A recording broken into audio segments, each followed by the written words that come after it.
it doesn't have to make any changes. But Vincent also has to look down pit road. You notice the way he did? Make sure that everything was clear before he sent William Power back out on the racetrack. Nicely done. And you talk about heart rate. You know, Ryan Hunter-Reay's heart rate gets up there consistently, but when you're a crew member, and sure enough, Marco Andretti, as well as Viso. And again, it'll drop them back in the order, but they'll be full, they'll catch back up, and their next stop will be shorter. Watch Marco make the pit stop here as EJ peels off into his assigned area. And 2 different areas of pits here.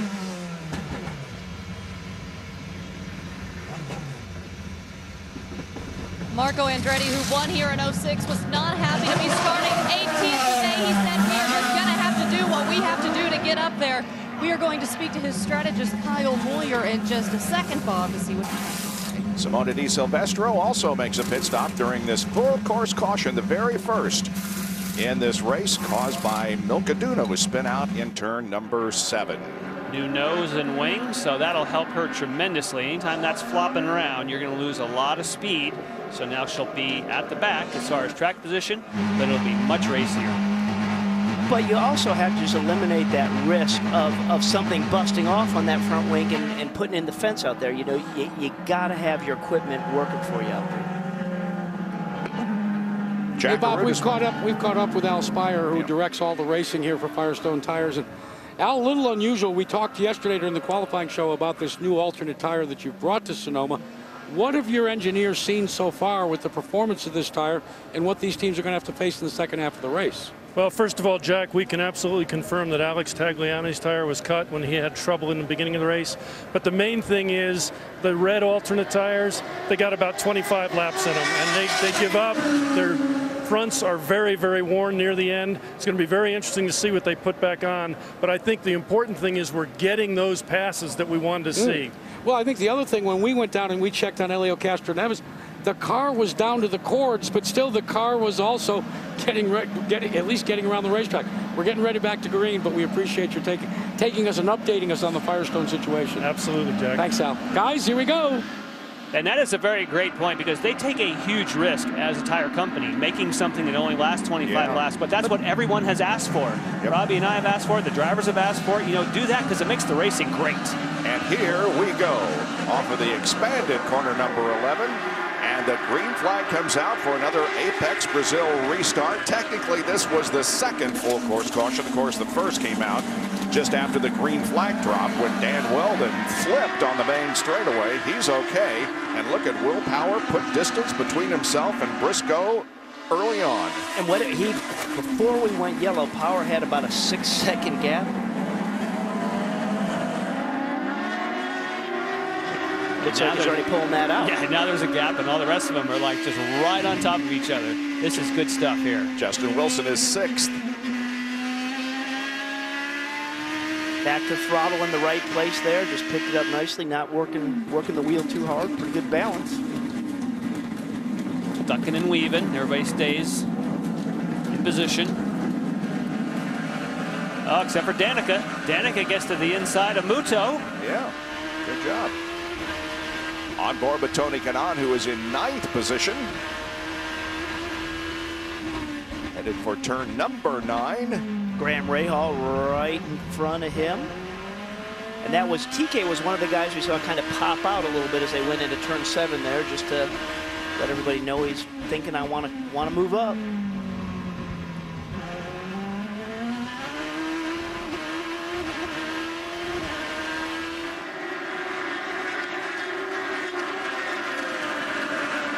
Matos right behind him.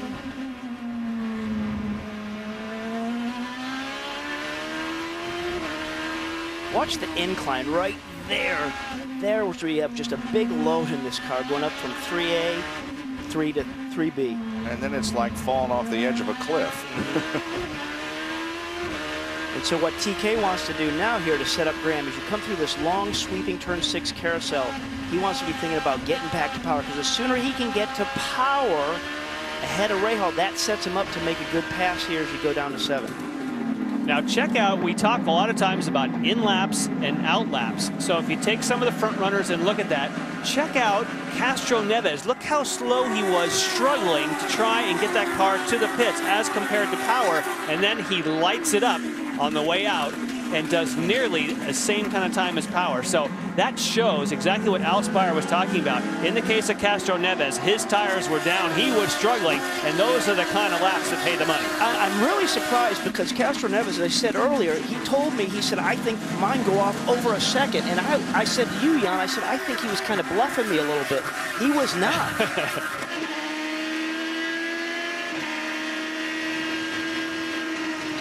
Elio just ahead of Justin Wilson. Wilson is 6th, Castro Neves 5th. Ahead of Castro Neves is Dixon, Franchitti, Briscoe, and our leader. It will be interesting to see if Castro Neves, as we get 20 or so laps into the skid, being on the Firestone black side walls, to see if he has that same fall off or not. That will be a great question. And also it's worth noting that as a race goes on and there's more rubber on the racetrack, tires last longer.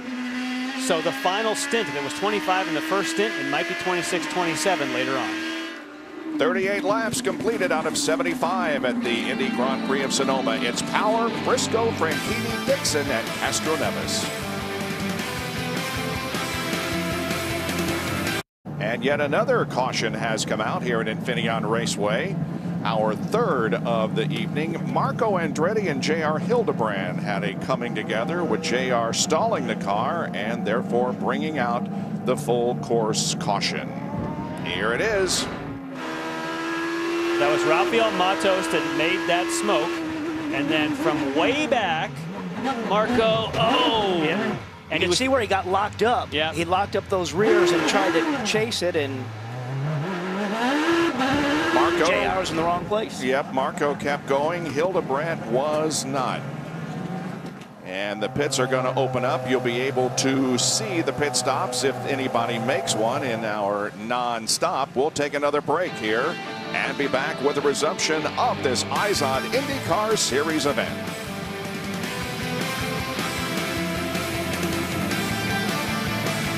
On Raceway, and it's been a record season for Will Power. He has 4 wins, 8 poles, tied for the number of top 5s and for the number of running at the finish, and he has led 12 races. We are ready to go back to green after a very quick caution from J.R. Hildebrand, who apparently is going to be out of the race. He's still in pit lane as we get the green flag. And Ryan Briscoe running second, being chased down by Dario Franchitti, and Scott Dixon is right there. Will Power has led all the way so far. Dario definitely looked as though he wanted to take a look at Briscoe there, didn't he, as he's come up underneath the bridge. and if Ryan Briscoe can't quite stay behind Will Power and kind of gets in the way of those other guys a little bit, that wouldn't be too much of a problem. I think the captain would say that's okay.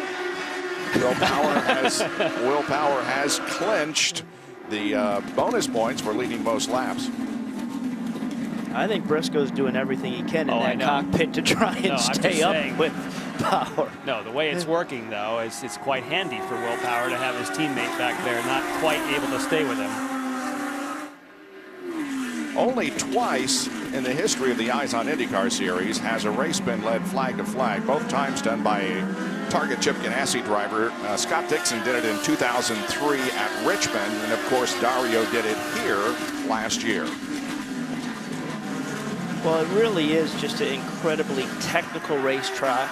You know, you have all the blind corners where the cars get light, and you can't see where that apex is. And when it comes to drivers that are good at putting the car exactly where they want, Dario is a master of it. Hey guys, I've been taking a listen to Scott Dixon's radio with Mike Hull, and as you watch him with Dario Franchitti in front of him, you'll notice that, well, Scott really isn't attacking for that position, and there may be a reason why. They have been talking back and forth, and they say that they have carried out this fuel stint and think that Scott Dixon can go one additional lap over everybody else. Might that be the money lap? Let's check in with Robbie Floyd. Thanks, Jack. I'm with J.R. Hildebrand in the Transistor car, now out of the race. Bent toe link, bent wishbone. What was it like out there for you? Oh, it was a little rough out there. Got into it with Viso going up the hill into 2 on the restart, and the thing was a little out of whack after that. And then just there on the